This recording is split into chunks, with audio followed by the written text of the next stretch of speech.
Hello and welcome back to the Witching Hour podcast here, only on the Creepy Vault. Today we've got a real scary haunted hotspot going all the way over to Scotland, the Scotland Graveyard. This is actually one I've never heard of before. It's pretty scary. There's a lot of hauntings in this graveyard, a lot of supernatural and paranormal activities that have happened. And so, without further ado, let's get into it. So this, one of the most haunted cemeteries in the world, is Greyfriars Kirkyard in Edinburgh. Edinburgh. I had to figure out how to pronounce that. I'm just going to be honest. It's not too bad, but yeah, Edinburgh, Scotland. This graveyard is infamous for its violent paranormal activity, particularly linked to the Mackenzie poltergeist.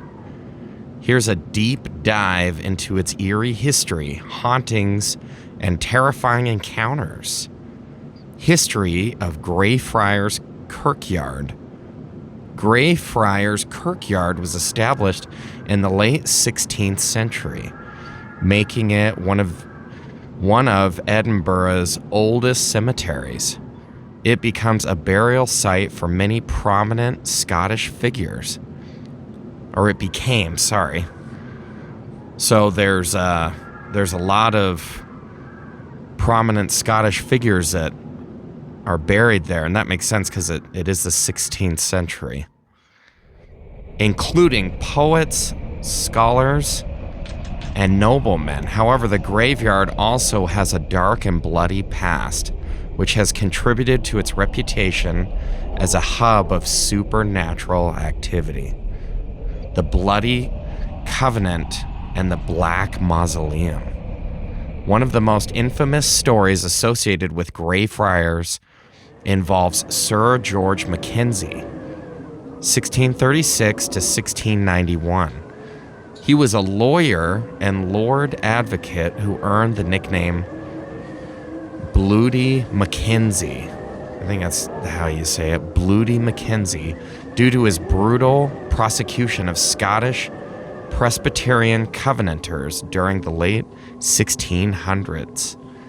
Between 1679 and 1689, Mackenzie imprisoned 1,200 Covenanters in a section of the graveyard known as the Covenanters' Prison. These prisoners were left exposed to the elements, tortured and executed. Many died from starvation, disease, and brutality. Those who survived were either executed or shipped off to slavery in the West Indies, with only 257 survivors recorded. Ironically, Mackenzie himself was buried in Greyfriars Kirkland, inside a large, domed mausoleum now called the Black Mausoleum. Many believe that his restless spirit is the source of the violent hauntings in the graveyard. So you always hear about that. People that were violent during their life, like serial killers or different people, their spirits cannot rest and they continue their evil activities even after life. But that's kind of interesting that when I was researching this, that he was actually buried at the same cemetery of his victims. The Mackenzie poltergeist, the most violent ghost in the world. The Mackenzie poltergeist is one of the most aggressive and dangerous supernatural entities ever recorded. It is believed to be the vengeful spirit of George Mackenzie, awakened after his mausoleum was disturbed. The awakening of the Mackenzie poltergeist, the 1999 incident. In 1998, a homeless man seeking shelter broke into the Black Mausoleum. He fell through the floor into a pit containing centuries-old skeletons. Terrified, he fled. After this incident, reports of violent paranormal activity skyrocketed. Visitors who stepped near or inside the Black Mausoleum began experiencing unexplained scratches, burns, bruises, and even broken bones. So, first off, why in the heck would you break into a mausoleum to sleep? Of all places to go, why would you go there, right? That homeless man must have been really desperate. When I read this before, I was blown away by that alone. I don't understand why that would be like his only spot. Anyway, maybe in Scotland that's a tradition among homeless people, or that's just a culture thing. I don't know. Back in the late 90s. Let's continue. Documented paranormal activity. Since 1999, hundreds of visitors have reported violent encounters, including, so this is after this homeless guy broke in what they call the Black Mausoleum and fell through and exposed all these skeletons.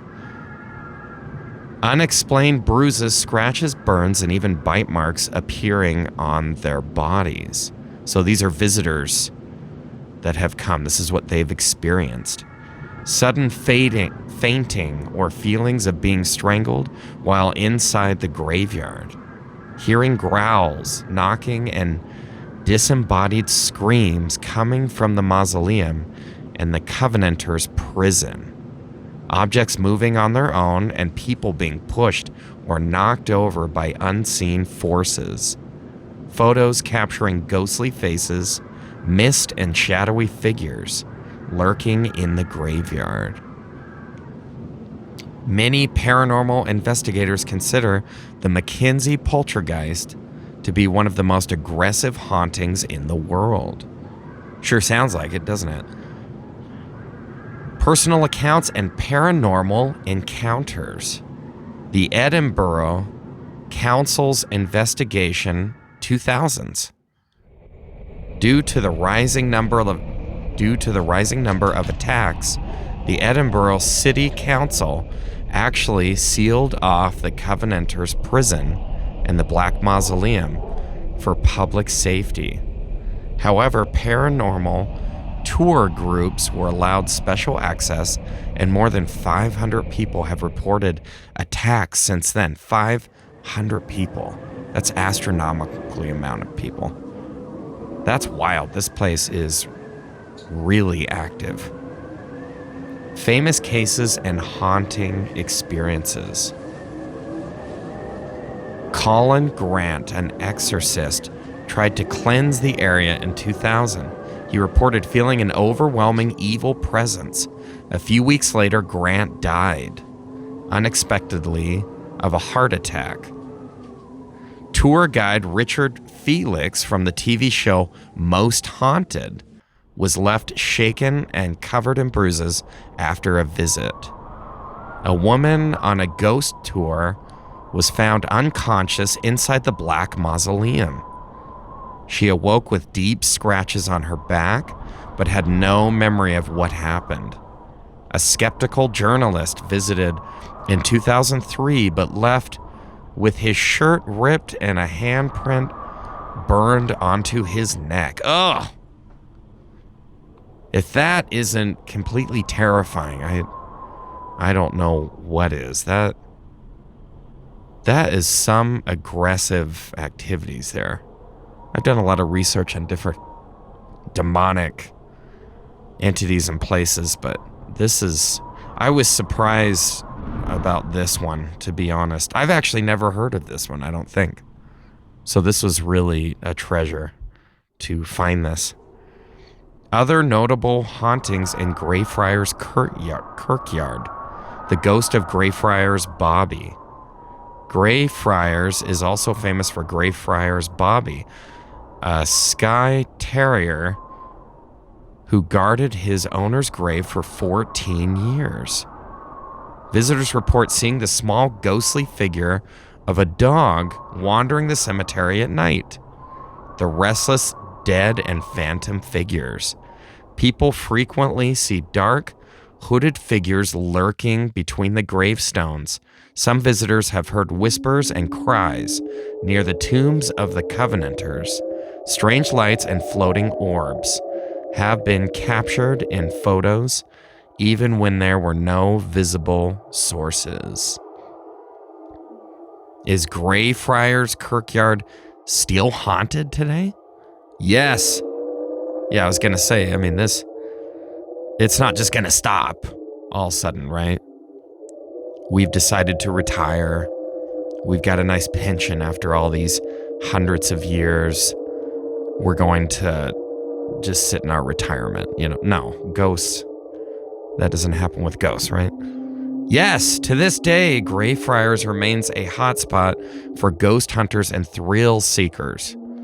The Covenanters' prison and Black Mausoleum are still restricted areas, but special ghost tours continue to take visitors inside. Many who enter report leaving with bruises, burns, or unexplained injuries. Final thoughts. The most haunted cemetery in the world. What do you guys think? I think it sounds pretty haunted and demonically possessed. That's my thoughts on it. Given the sheer number of violent paranormal encounters, historical tragedy, and confirmed attacks, Greyfriars Kirkyard is widely regarded as the most haunted graveyard in the world. The Mackenzie poltergeist is considered one of the most aggressive spirits ever recorded, making it a terrifying location even for seasoned paranormal investigators. So the question is, you guys and gals, would you ever dare to visit Greyfriars Kirkyard at night? And would you be so brave as to sneak in there and sleep there overnight? I would. If I wouldn't get in trouble, I'll be honest. I would probably do it legally. Right? Wink, wink. But honestly, that would be a fascinating place to visit. I love cemeteries a lot. And a lot of skeptics say, why would the dead visit a place of the dead? That's so cliche, but I think that attracts more dead because they're already there, right? Their spirits are lingering. Anyway, that was a great, creepy history of a really haunted cemetery. I hope you enjoyed that. Thanks for joining me. That'll be it for now. Don't forget to like and subscribe if you haven't. Thanks for all your support, and I love having you, and I couldn't do this without you, so thanks so much. And until next time, stay creeped out, my friends.